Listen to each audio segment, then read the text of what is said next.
Welcome to The Agenda. My name is Abiodun Famujura. In today's episode of The Agenda, we shall be examining a critical subject, the meeting point, the convergence between the citizens and the organs of government and those who are leading them. I will be joined by a young man who is representing the Ofada ward of Bafemi Wode local government as their councillor, Honorable Adeola Abolaji. Welcome to The Agenda. Thank you. We go right into it. We're talking about the citizens effectively interacting with institutions. How can we do that? Yeah, okay.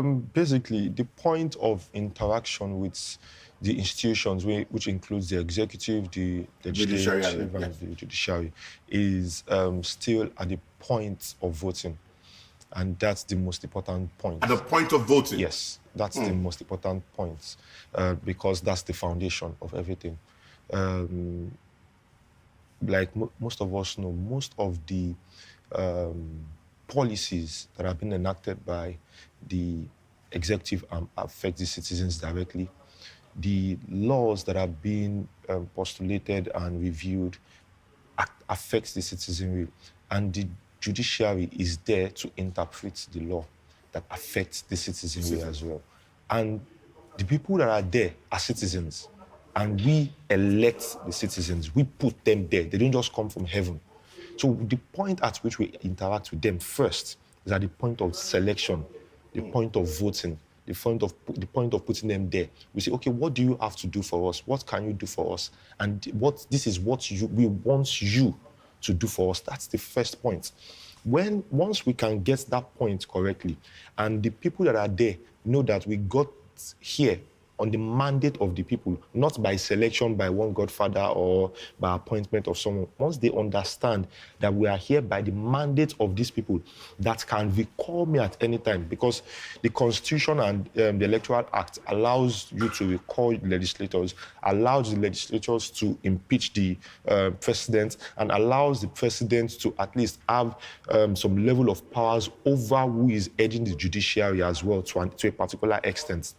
Once all of these things are understood from the beginning, then we now move to the point of recall. We move to the point of summons. We move to the point of impeachment and judicial panels and all of those things. Once we get it right at the level of selecting these people that would go and represent us at these institutions of government. If not, by the time they get there, there will be no point of interaction. So they are just there, and it just becomes a case of we versus you. It becomes a case of politicians against the citizenry. It becomes a case of, the whites against the black. It becomes a case of the rich versus the poor. But once we can get it right at the point of selection of these people at the beginning, then we create a connect. Then there is a bridge. There's a line of communication that we can say, okay, because I know how this person got there, I can still sustain that line of communication. Honorable Adeola, allow me to backtrack from your first statement about the selection, the voting process. Shouldn't we be starting from the interrogatory process, whereby questions are, before we vote for you, shouldn't we get to know you? Because certain people come into the place of, they show up and they say, vote for me. And you say, who are you? Exactly. And they just say, vote for me. Yeah. Can you give us more light on that subject matter? Because how do I interact with someone that I do not even know existed until he or she comes into public office? So when we want to address something like this, we would have to peel it like an onion. And until we get to the smallest indivisible unit. And what is the smallest indivisible unit? That's the unit of joining a political party. Because before anybody would say he wants to vie for a position, regardless of the value, regardless of the influence, regardless of the popularity that you are bringing to the table, you must come under a political party. So are you establishing that should be the first meeting point? That should be the first step. Where you join a political party. And at the level of the political party, everyone is seated under the house, under the tree, in the village square, and you know who can do this. You know who is who. But the moment you are not there, you are not present in those meetings, in those gatherings, what happens is those that pick for you just pick the devil or the deep blue sea. So you are left with whatever is being picked, and we just keep shouting on social media. And let's talk about the picking. Okay. Because your words are they resonate in the picking. In recent times, we've discovered that the delegate system in the political parties has become a weapon. I don't want to characterize about the devil or anything, but it has become a deadly weapon that persons who do not have any meeting point with the true citizens are the ones empowered with the mandate to determine the persons who will be in these institutions. What is your recommendation or your thought process? Because the meeting point under the agenda, we're driving 3 processes: education, enlightenment, and empowerment. And someone out there is saying, look, I didn't vote for him. I did not even know him. Somebody voted on my behalf at the delegate system. What do we do about this? I studied biochemistry at some point in my life, my first degree actually, and there's something we call the feedback inhibition process. Feedback inhibition process. The feedback inhibition process. So it's like a cycle that when a product has been gotten, that product catalyzes the reaction and it forms the reagent again, and that process goes round and round. Then you cannot bring anything external. All the external forces, the external compounds are no, they just look at the reaction and they just observe. So it's that process, it continues that way. And that's what happens in our political system in Nigeria. The process of selection of delegates. Because many people, especially those of us that are the electorates, or will I say those of us? Yeah, all of us are elected. Are you also including the young people? Yeah, the young, most especially the demography of Nigeria now favors the younger generation. Most of us, the young people, let me use the word young people, we take a backseat when it comes to the grassroots and local politics. And these are the areas where these decisions are being made. These are the areas where the connections are being made. These are the areas where the bridges are being built. So when there's a meeting and there's a small local government or a small ward, and at least 3 delegates must come from a ward, at least 3 delegates from a ward, with respect to the political parties that we have now in Nigeria, the process of the selection of the delegates, some political parties and in some localities, they put it to a vote. It is not everywhere that it is by selection. They put it to a vote where they have so many competent people, where there is voter education, where they know that, we cannot cheat these people here. So they say, okay, they don't go through the INEC method. They say, okay, everybody in this unit meeting, because according to the hierarchy or according to the structure in Nigeria, the ward is the smallest unit. But in the political system, the polling unit is the smallest unit. So in a ward, you can have about 50 polling units. So in those polling units, the parties don't just do meetings at the level of the ward alone. They do meetings at the level of the polling units. So at the level of the polling units, they even select chairmen at the level of the polling units. So that's when you hear politicians say, I'm the owner of this polling unit. I know the people in this polling unit. So the process of the selection of the people at that level of polling units, INEC, the Electoral Act, is not even involved in this, is not even brought to fore in that process. So that is where they now pick the delegates from. And that is the smallest unit on your streets, 3 streets away. You have these processes going on there. And this is where they pick the delegates. And once you are not part of it, that process, you just keep looking at it from outside and you keep complaining. And that process keeps feeding itself until it gets to the highest level of government. So when the delegates are voting for House of Assembly, you are not amongst. So when the House of Assembly member has been elected, the person becomes an automatic delegate. So what then happens? By the time it becomes the season for the election, the primaries election for the president, it is the person that has been elected by constitution. Or the governor that has been elected by a normal constitution and all of those things that would now also have the rights as a card-carrying member of the party to vote for whoever the president would be. And because we are not also part of the process, we now have a majority of this kind of legislators that were formed from this feedback inhibition process in the legislative arm of government. And when the president knows that, okay, these are the people that help me as well, they would have to do their bidding. And when the president now recommends someone to be the chief judge of the federation, go and take a bow in front of the legislative arm or anything, they won't even scrutinize the person. They'll be like, since the president has brought this person, we just go. Then, when we now have a case whereby the two arms of government, especially the judiciary and the executive, are not working in tandem, what happens? It still affects us. So such happened a few years back, it seems 2014 or 2015, when there was a delay in the passage of the budget. And that was the first time we started having the budget of a year coming up. In the following year. In the following year, which was a disaster. Why? Because there was no proper synchronization amongst the arms of government which involve the executive and the judiciary. Honorable Adeola giving us a fantastic schooling communication with regards to the meeting point and synergy. Let's talk about this synergy. Is there a clear synergy between the three arms of government? And before you answer this question, I need you to process it carefully because we're going to take a short commercial break. And I mean, your guns are loaded and you've been blazing very well. I believe the audience are engaging us as well in their thought process.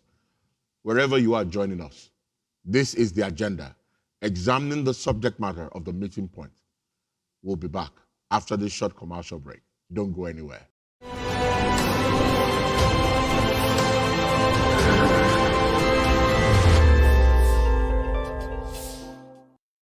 It is still the agenda, and I have here with me Honorable Adeola Abolaji. Synergy between the executive, the legislature, and the judiciary. Is there a clear synergy? Okay, three of them should run independently, but concurrently. Okay. Which means that they complement each other. There is the points at which there should be a synergy should be for national development. That is the synergy.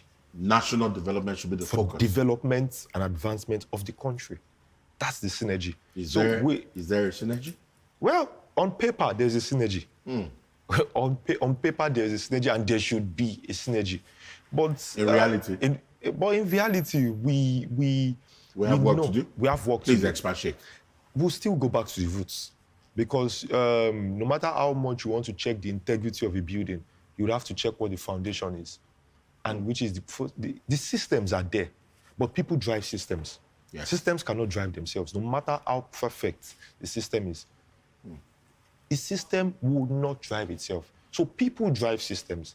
And if you don't put the right people at the helm of affairs of these systems, the system would have a collapse. Now, the system would not collapse in one day. It might not collapse in 2 years. But there will be a gradual collapse of the system. And once that happens, the major agenda, just like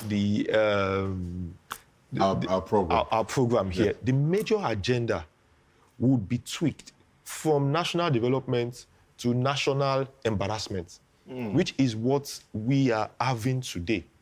And to an extent, we are recovering. We are in recovery. We are in recovery to an extent.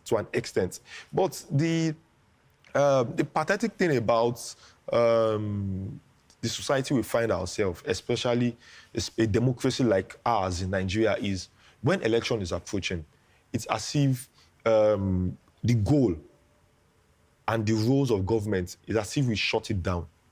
And we are May 29, who is coming in? What's the next thing that is going to happen? So all of the development that is meant to take place, that is already going through a very nice curve, and we are making some progress. All of a sudden, it stops. So now nobody's talking about some things that have been done in the National Assembly that's not right. Nobody's talking about it. Everybody's focused on 2023, the elections. Nobody's asking, where's the president? Governance is abandoned.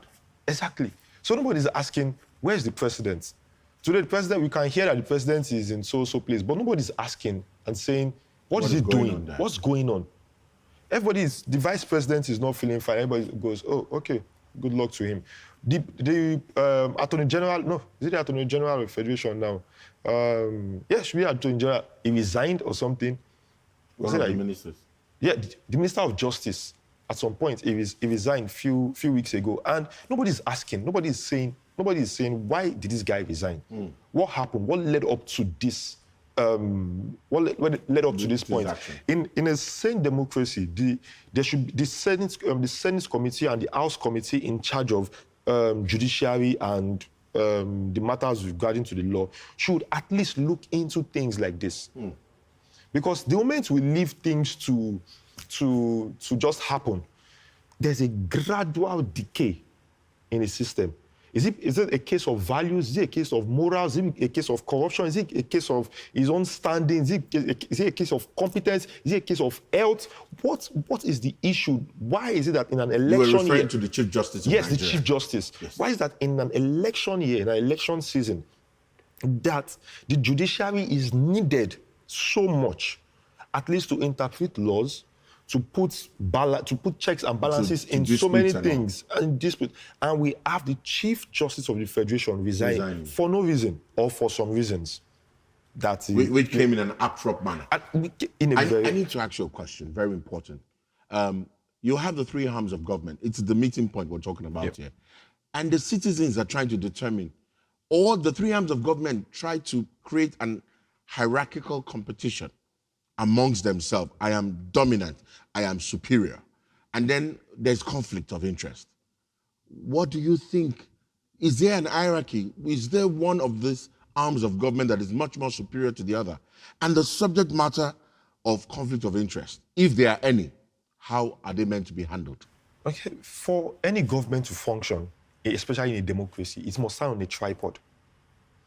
And no matter how much you want to say the leg 1, the leg 2, or leg 3 is important or less important, the moment you remove one, the tripod collapses. It's no longer a tripod. It's no longer a tripod. If you want to have it as a unipode, then there must be someone that should be holding it. That is when we have the monarchy system, where the monarchy holds the prime minister and all of that. But here, once you have a tripod, there is nobody that is less important than the other. And no one that is more important. We all work concurrently, because we make the laws, you enact the laws, you interpret the laws, you propose a budget, we look at the budget, you say, okay, it is okay to borrow from this person. Budget is passed into law. And the budget is passed into law. And there's a dispute with somebody. We have anger issues with this state government. The state government says we cannot fix this road. What does the Constitution say about trunk A roads? We go back to the legislative arm. The legislative arm is saying, my people said you must fix this road. We are not responsible for fixing this road. But if the moment we say one person is superior, what happens is that one person's judgment becomes final. So we don't have checks and balances anymore. But in a sane environment, we should have an executive that the legislative arm would always check. Not threatening them with impeachment. But they would check them. At every point, we should have a State of the Nation address. That, okay, the president, the vice president, or whoever would come and say, okay, this is the issue. This is what we are facing. It's easier then, rather than just keeping everybody in the blind side. So those things that are being addressed there, the legislators can then now cascade back when they get back home, when they go on recess, when they go to their legislative offices, when they have their town hall, when they have their town hall meetings in their constituencies, and then we can now liaise and say, okay, this is what they are saying about our road. This is what the federal government is doing about the education around here. This is the sovereign wealth fund allocation that has been given to us, and the governor. And all of those things, we can easily then dispense to people. But the moment we don't get the foundation right, which is we electing the wrong set of people there, nobody will owe you anything. It is the person you put there that owes you anything. If you don't put someone, the person doesn't owe you. But the question about putting someone there and owing, it has been argued, and it's a new communication, that the office of the citizen is the highest office in the nation. It appears to be more of semantics when the citizens adopt a sit-down-look approach or adopt a position to say, them, we, them against us. What do you think should happen such that the citizens, the meeting point, because if the electorate, the electorate do not meet with the elected officials, then what are they going to do? What is your thought process about the citizens not being lackadaisical in approach? Because we're talking about conflict of interest, and we realize that oftentimes the brunt of the conflict of interest, when it happens, if it happens, the citizens will suffer. But what are the citizens doing to ensure that their engagement, their civic rights? For example, you're talking about an election year where some people made up their mind not to register to collect their permanent voters card. What is your advice? There are a lot of young people, and I want you to speak to the demography of young people who are comfortable voting on reality TV programs as against voting in an election. This is education, enlightenment, and empowerment. Okay. Yes, the meeting point. Well, of the agenda. the office of the citizen should be the highest office of be. the land. Should be. I should be able to walk into Aso Rock and say, I'm a citizen of the Federal Republic of Nigeria. And even if I can't see the president, can I drop a message and I'll be sure that that message will get to the president? I should be able to put a call through to the vice president and say, okay, you cannot take this call right now. The secretary or whoever is there can take this call for me. And I should be able to get a response. Or find a means of communication. Or find a means to communicate. But the office of the citizen, or would I say the position of the citizen, has been put on not even a backseat, has been thrown out of the car. It's not even in the car. It's not even in the car anymore. Of governance of nationhood. It's not even in the car. It's not. And we deliberately remove the seatbelt. Because what is our seatbelt? Our voting power. Hold that thought. I really hate to tell you to hold that thought right now. This is still the agenda.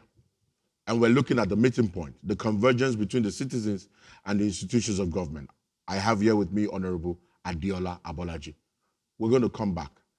Every intellectually stimulating conversation never has enough time. Talk to you soon.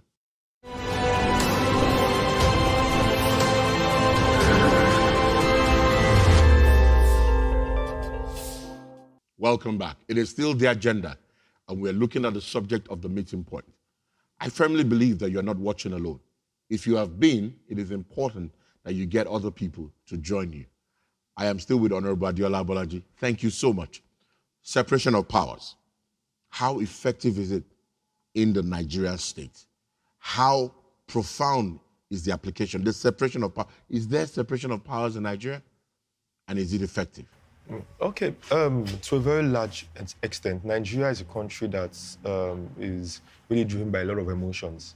Nigeria is a nation driven by a lot of emotions. So we attach a lot of emotions to issues that the Constitution has already provided solutions for. Please expatiate, elucidate, because we attach emotions to provisions of life, of governance and leadership that the Constitution has already taken care of. Yes. Examples. Okay. Because we have persons who are watching us, and they like it, but they're asking, okay, example. I don't want to, because this will cause a lot of furor. Yeah. Okay. And the issue of zoning. For instance. So far you are a Nigerian from any part of Nigeria. And you're competent. And you meet the criteria for any political office you are trying to vie for. You should be able to aspire. You should be able to aspire. But that would throw up significant challenges, because now that appears to be a paradox. In the Constitution of the Federal Republic of Nigeria, we have what we call the federal character system. Yes. The federal character system talks about disadvantaged positions and disadvantaged states. That does not promote competence. So that is why when we now start electing ministers, when we start electing political appointees, the issue of the federal character that the Constitution makes provision for as well then comes in. That's why we then even have a federal character commission that makes sure that all the zones in Nigeria, all geopolitical zones in Nigeria, is well catered for. Well represented. Well represented. All of these things are there that the Constitution provides for. But a lot of emotions, many times, there's a lot of emotions that we bring into the governance in Nigeria. So when we now want to talk about separation of power, it's also cascades into that system as well. Does it advance it or make it retrogressive? It makes it retrogress, because many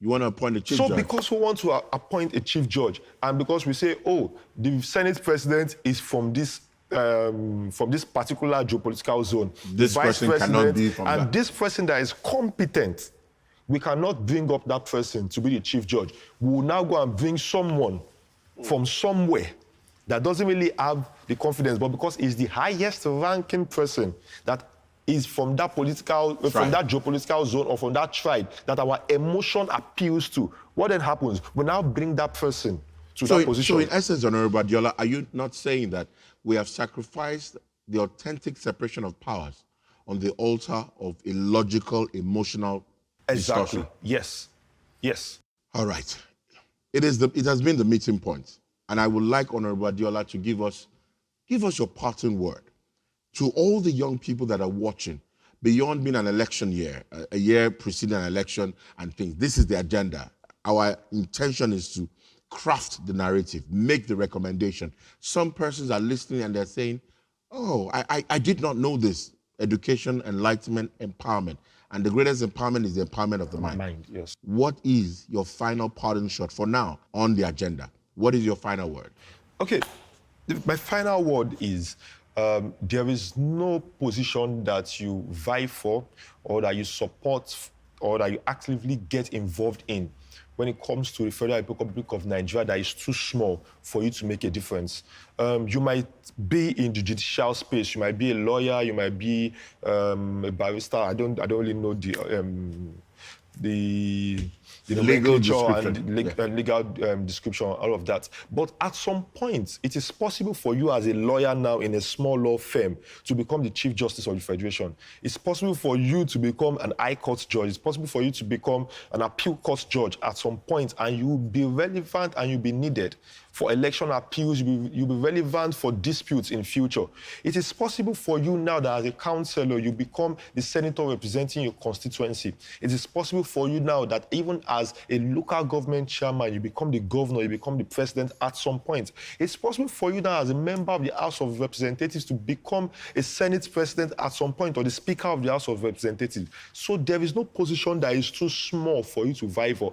And in saying that, we don't just fight for positions alone when it comes to being active in the political and matters of our country and the governance space. What we have to do is to also get involved, and that is where we can hold the people there accountable, because what you are not involved in, you cannot expect feedback from. It's only what you are involved with that you can get feedback from. If you give birth to a child, you can hold the child accountable for things that he did not do, but you cannot go and hold the child of your neighbor for things that he did not do or things that he has done. Thank you very much. Thank you very much, Honorable Adeola. You have heard it from a councillor, a young councillor representing a constituency in Nigeria. He represents the new Nigeria, speaking from the depth of his being. It has been the subject of the meeting point under the agenda. Wherever you are, understand this: you matter.